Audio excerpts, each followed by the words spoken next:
نحمده ونصلي على رسوله الكريم اما بعد فاعوذ بالله من الشيطان الرجيم بسم الله الرحمن الرحيم محمد رسول الله والذين معه اشداء على الكفار رحماء بينهم تراهم ركعا سجدا يبتغون فضلا من الله ورضوانا سيماهم في وجوههم من اثر السجود ذلك مثلهم في التوراة ومثلهم في الإنجيل كزرع أخرج شطأه فآزره فاستغلظ فاستوى على سوقه يعجب الزراع ليغيظ بهم الكفار وعد الله الذين آمنوا وعملوا الصالحات منهم مغفرة وأجرا عظيما صدق الله العظيم.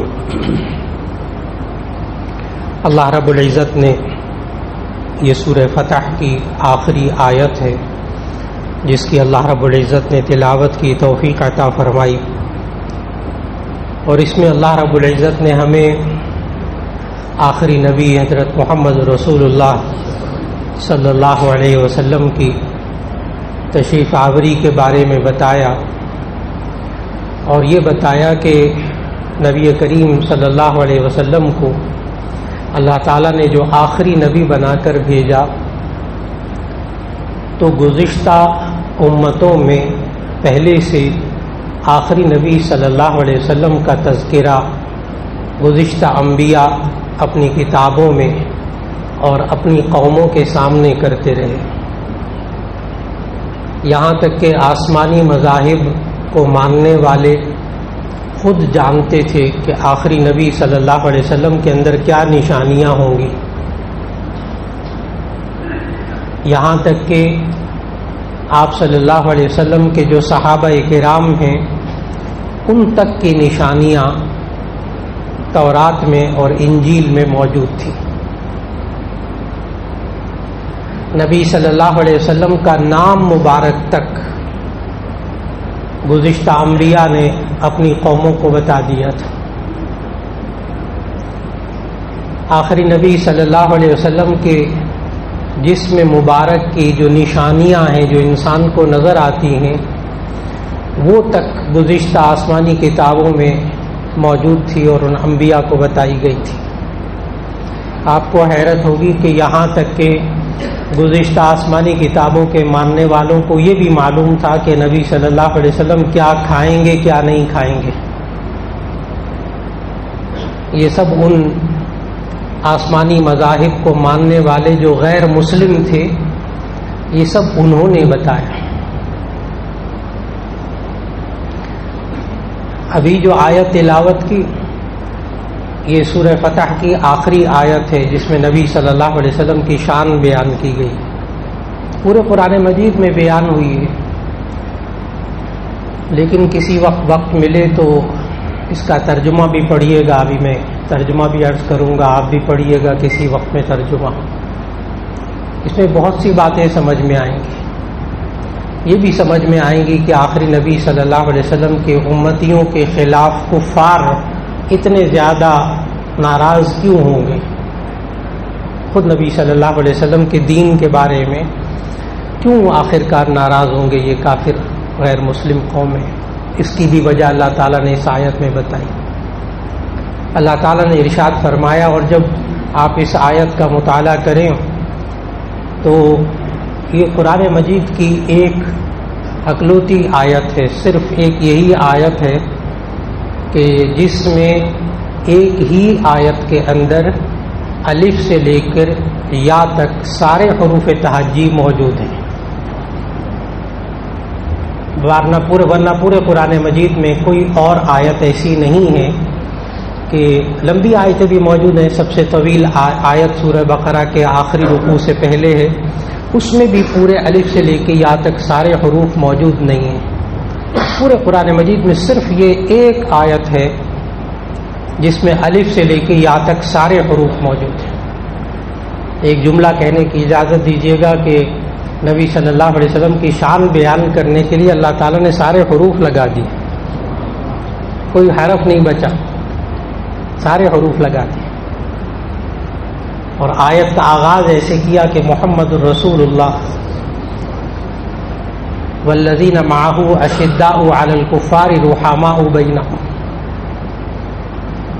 تراہم رکعا سجدا یبتغون فضلا من اللہ ورضوانا سیماہم فی وجوہہم من اثر السجود ذالک مثلہم فی التوراۃ ومثلہم فی الانجیل. یہ وہ ہیں جن کی مثالیں تورات میں ہیں، جن کی مثالیں انجیل میں. اور بتایا نام محمد رسول اللہ صلی اللہ علیہ وسلم. محمد صلی اللہ علیہ وسلم اللہ کے رسول ہیں. والذین معہ، اور جو ان کے ساتھ ہوں گے، جو ان کے ماننے والے ہوں گے. اشداء علی الکفار، کافروں کے لیے انتہائی سخت ہوں گے. اور وہ بھی آپ قرآن مجید کا مطالعہ ذہن میں رکھیے گا، ہر کافر کے لیے مسلمان سخت نہیں ہے. ہر کافر کے ساتھ قتل و قتال واجب نہیں ہے. قرآن مجید کا مطالعہ کیجیے. اللہ تعالیٰ نے ہمیں قرآن مجید میں سکھایا، جو کافر، جو غیر مسلم تمہیں اپنے وطن سے نکالے، الذین یخرجوکم من دیارکم، جو تمہارے وطنوں سے تمہیں نکالے تو تمہارے دین کو نقصان پہنچائیں، جو کافر تمہیں تمہارے مال کو نقصان پہنچائیں، تمہاری جان کو نقصان پہنچائیں، تم ان کے ساتھ جہاد کرو. اور جو کافر تمہیں نقصان نہ پہنچائیں، تمہیں تمہارے ملک سے نہ نکالیں، تم سے تمہارا ملک نہ چھینیں، تمہیں مالی نقصان نہ پہنچائیں، جانی نقصان نہ پہنچائیں، ان کے ساتھ پتہ کیا کرنا ہے؟ قرآن مجید کہتا ہے ان تبروہم وتقسطوا الیہم، تم ان کے ساتھ اچھا سلوک کرو اور ان کے ساتھ انصاف کرو. اس لیے جب یوں کہہ دیا جائے نا کہ کافروں کے لیے انتہائی سخت، اس کا مطلب سمجھنا ہوگا پورے قرآن مجید کو سامنے رکھ کر. ہر غیر مسلم کو مارنا واجب نہیں ہے، قرآن میں یہ نہیں لکھا. تو اشداء علی الکفار، جو نبی صلی اللہ علیہ وسلم کو ماننے والے ہوں گے، اشداء علی الکفار، وہ کافروں کے لیے انتہائی سخت ہوں گے، شدید ہوں گے، لیکن رحماء بینہم، آپس میں رحم دل ہوں گے. یہ تورات میں اور انجیل میں نبی صلی اللہ علیہ وسلم کو ماننے والوں کی، صحابہ کی اور بعد میں آنے والوں کی نشانیاں بتائی گئی تھی. ایک دفعہ پھر دوہرا دیتا ہوں اس نشانی کو، پھر سوچئے گا کہیں یہ الٹ تو نہیں ہو گیا. آج امت مسلمہ میں کہیں الٹ تو نہیں ہو گیا کہ نبی صلی اللہ علیہ وسلم کے ماننے والوں کی نشانی کیا تھی؟ محمد الرسول اللہ والذین معہ اشداء علی الکفار رحماء بینہم، کافروں کے لیے انتہائی سخت، آپس میں ایک دوسرے کے ساتھ بڑے مہربان. اور اگر امت مسلمہ میں آپس کے اندر ایک دوسرے کے ساتھ قتل و قتال اور ساری یاریاں دوستیاں ساری کافروں کے ساتھ، تو پھر وہ نبی کے ماننے والے تو پتہ نہیں کیسے ہیں. پھر حالات بدل جاتے ہیں، پھر حالات بدل جاتے ہیں. تو نبی، آخری نبی صلی اللہ علیہ وسلم کے ماننے والوں کی یہ خوبی تورات اور انجیل میں بھی اللہ نے بتائی کہ یہ آپس میں بڑے رحم دل ہوں گے، آپس میں ایک دوسرے کا بڑا خیال کرنے والے ہوں گے. لیکن اشداء علی الکفار، یہ کافروں کے لیے بڑے سخت ہوں گے. آج ہمیں اس چیز کو اپنانا پڑے گا، تبھی حالات درست ہوں گے. اور پھر تورات اور انجیل میں کیا لکھا تھا کہ نبی صلی اللہ علیہ وسلم اور ان کے ماننے والے کیسے ہوں گے؟ تراہم رکعا سجدا یبتغون فضلا من اللہ ورضوانا، آپ ان کو دیکھیں گے کہ وہ رکوع کی حالت میں، سجدے کی حالت میں اپنے رب سے اس کی رضامندی چاہتے ہوں گے. یہ تورات اور انجیل میں لکھا تھا کہ آپ صلی اللہ علیہ وسلم کی جو امت ہوگی وہ ایسی امت ہوگی. تراہم رکعا سجدا یبتغون فضلا من اللہ ورضوانا سیماہم فی وجوہہم من اثر السجود، ان کی پیشانیوں میں سجدے کے نشانات ہوں گے. جتنی نماز پڑھتے ہوں گے تو ان کی پیشانیوں میں سجدے کے نشانات ہوں گے. ذالک مثلہم فی التوراۃ ومثلہم فی الانجیل، یہ وہ ہیں جن کی مثال تورات میں ہے، جن کی مثال انجیل میں ہے. آگے پھر اللہ تعالیٰ نے کیا کہا کہ اگر اتنی اچھی صفات ہوں تو پھر کافر ناراض کیوں ہوگا، کیوں غصے میں آئے گا مسلمان کے بارے میں؟ آگے اللہ تعالیٰ نے سمجھایا ایک ایسی مثال سے جو ہماری آنکھوں کے سامنے ہے. اللہ تعالیٰ نے کہا کزرع اخرج شطأہ فآزره فاستغلظ فاستوى على سوقه يعجب الزراع ليغيظ بهم الكفار. یہ بالکل ایسی مثال ہوگی کہ جب امت مسلمہ آپس میں رحم دل ہوگی، آپس میں ایک قوت بنیں گی جوڑ پیدا کر کے، کافروں کے لیے انتہائی سخت ہوں گی، یہ امت خوب ترقی کرے گی. اور پھر کیا ہوگا؟ بالکل اس طرح جیسے کہ کھیتی میں کسان بیج بوتا ہے، ہل چلاتا ہے، بیج بوتا ہے، پانی دیتا ہے، اس میں کونپلیں اگتی ہیں، پھر اس میں پودے اگتے ہیں، پھر پوری فصل اگتی ہے. جب پوری فصل اگتی ہے، خوب اس میں سے غلہ پیدا ہوتا ہے، لیغیظ بہم الکفار، تو ہمسایہ جو ہوتا ہے نا کسان، جس کی زمین پہ پیداوار نہیں ہوتی، جس کو یہ ساری چیزیں نہیں ملی ہوتی، وہ بڑے غصے میں آ جاتا ہے کہ اس کے ہاں کھیتی میں زیادہ کیوں پیداوار ہوئی ہے، اس کے ہاں زیادہ خوشحالی کیوں ہوئی ہے.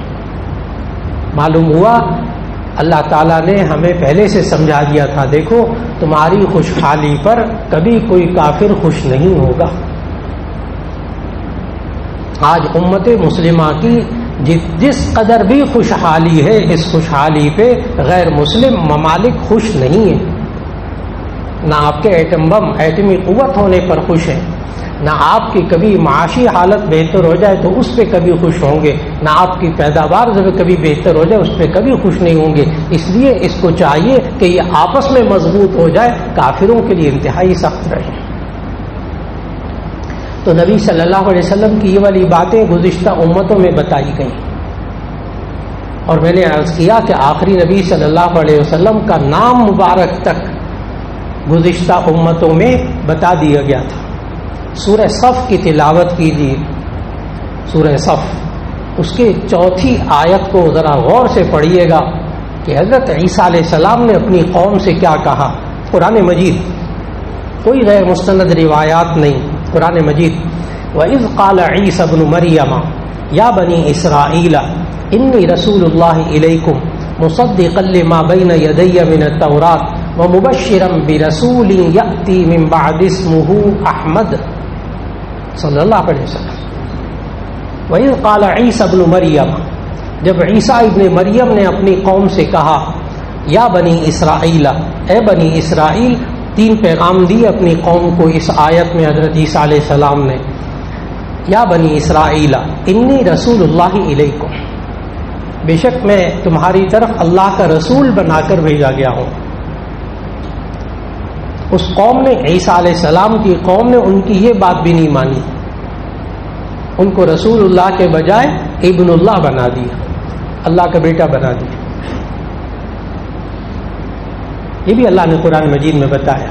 وقالت الیہود عزیر ابن اللہ وقالت النصارى مسیح ابن اللہ. یہود کہتے ہیں عزیر علیہ السلام اللہ کے بیٹے، اور عیسائی کہتے ہیں کہ عیسیٰ علیہ السلام اللہ کے بیٹے. تو انہوں نے کہا تھا انی رسول اللہ علیکم، میں تمہاری طرف اللہ کا رسول بنا کر بھیجا گیا. انہوں نے اللہ کا بیٹا بنا لیا، ایک پیغام کا بھی الٹ کیا. نمبر 2، عیسیٰ علیہ السلام نے اپنی قوم سے کہا وَمُصَدِّقًا لِمَا بَيْنَ يَدَيَّ مِنَ التَّوْرَاةِ، اور میرے سامنے جو موسیٰ علیہ السلام پر مجھ سے پہلے تورات نازل ہوئی تھی، میں اس کی تصدیق کرتا ہوں کہ یہ آسمانی کتاب ہے. لیکن وہ لوگ یہودیوں کو بھی نہیں مانتے تھے، ان کی تورات کو بھی تسلیم نہیں کرتے تھے. 2 پیغام ہو گئے، دونوں کو نہیں مانتے. تیسرا پیغام، عیسیٰ علیہ السلام نے اپنی قوم سے کہا وَمُبَشِّرًا بِرَسُولٍ يَأْتِي مِن بَعْدِ اسْمُهُ أَحْمَدُ، اور میرے بعد ایک رسول آئیں گے، میں خوشخبری دینے والا ہوں، ان کا نام احمد ہوگا صلی اللہ علیہ وسلم.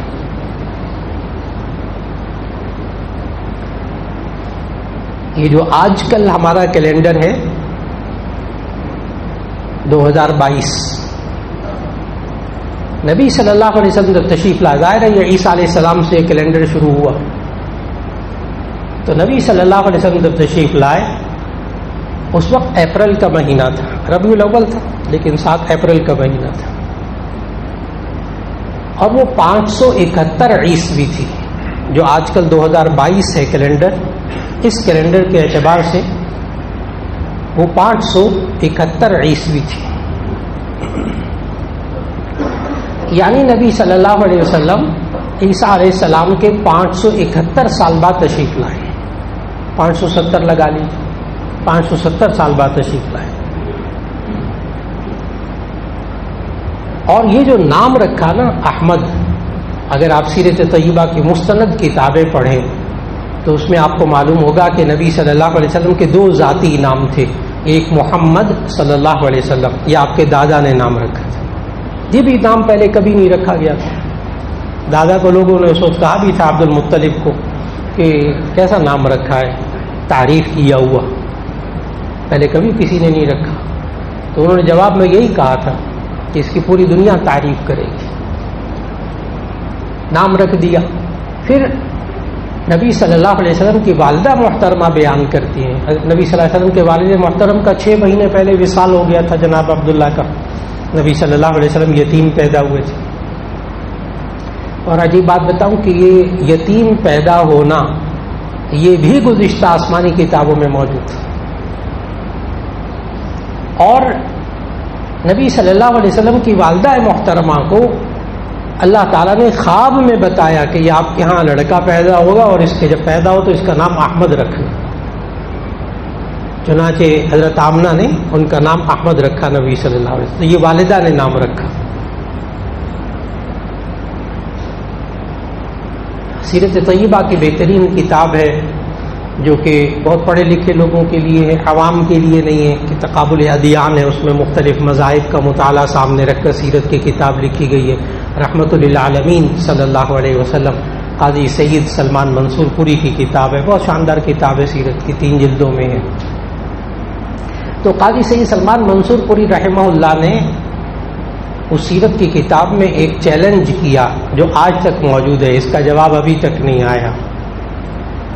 انہوں نے کہا کہ قرآن مجید ہمیں یہ بتا رہا ہے سورہ صف کے اندر کہ حضرت عیسیٰ علیہ السلام نے اپنی قوم کو آخری نبی صلی اللہ علیہ وسلم کے بارے میں بتایا کہ وہ مبشرم برسول یأتی من بعدی اسمہ احمد، کہ میرے بعد ایک نبی آئیں گے، میں ان کو خوشخبری دیتا ہوں، ان کا نام احمد ہوگا. تو من بعدی میرے بعد، اس پر بھی آپ کو حیرت ہوگی، من بعدی میرے بعد، کہ پھر حضرت عیسیٰ علیہ السلام اور آخری نبی محمد رسول اللہ صلی اللہ علیہ وسلم کے درمیان پھر کوئی نبی نہیں آیا. من بعدی بھی پھر عیسیٰ علیہ السلام کے بعد نبی صلی اللہ علیہ وسلم ہی آئے. اور قاضی سید سلمان منصور پوری لکھتے ہیں، وہاں چیلنج لکھتے ہیں، بڑا مورخ، بہت بڑا تاریخ دان بندہ، کہتے ہیں کہ نبی صلی اللہ علیہ وسلم جب تشریف لائے اس وقت عیسوی کیلنڈر جو تھا وہ 571 عیسوی تھا، یعنی عیسیٰ علیہ السلام کو گزرے ہوئے 570 سال ہو چکے تھے. اور عیسیٰ علیہ السلام 570 سال پہلے احمد نام بتا چکے تھے اپنی قوم کو، یہ نام آؤٹ ہو چکا تھا. لیکن کہتے ہیں تاریخ کا حصہ ہے کہ کسی ماں نے اپنے بچے کا نام احمد نہیں رکھا. 570 سال میں کسی ماں نے اپنے بچے کا نام احمد نہیں رکھا. اور اللہ تعالیٰ نے پھر رکھوایا بھی تو کس نظام کے تحت رکھوایا، کس طرح والدہ کو خواب میں دکھایا اور کس طرح انہوں نے نام رکھا. تو عیسیٰ علیہ السلام اپنی قوم کو پہلے سے نام بھی بتا چکے تھے.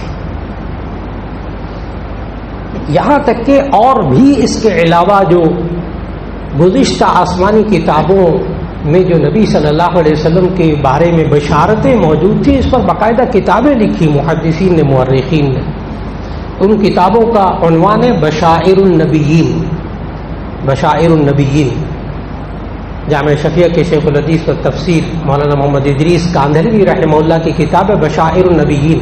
انہوں نے اس میں حوالوں کے ساتھ گزشتہ آسمانی تورات، زبور، انجیل جو موجود ہے تحریف شدہ، تبدیل شدہ، اس کے اندر بھی جو کچھ موجود ہے ان کے حوالوں سے بھی انہوں نے بتایا کہ کس طرح ایک ایک باریک باریک چیز نبی صلی اللہ علیہ وسلم کی ذات اقدس کے بارے میں بتائی گئی، جس کا تذکرہ آئندہ ملاقاتوں میں ہو سکے گا.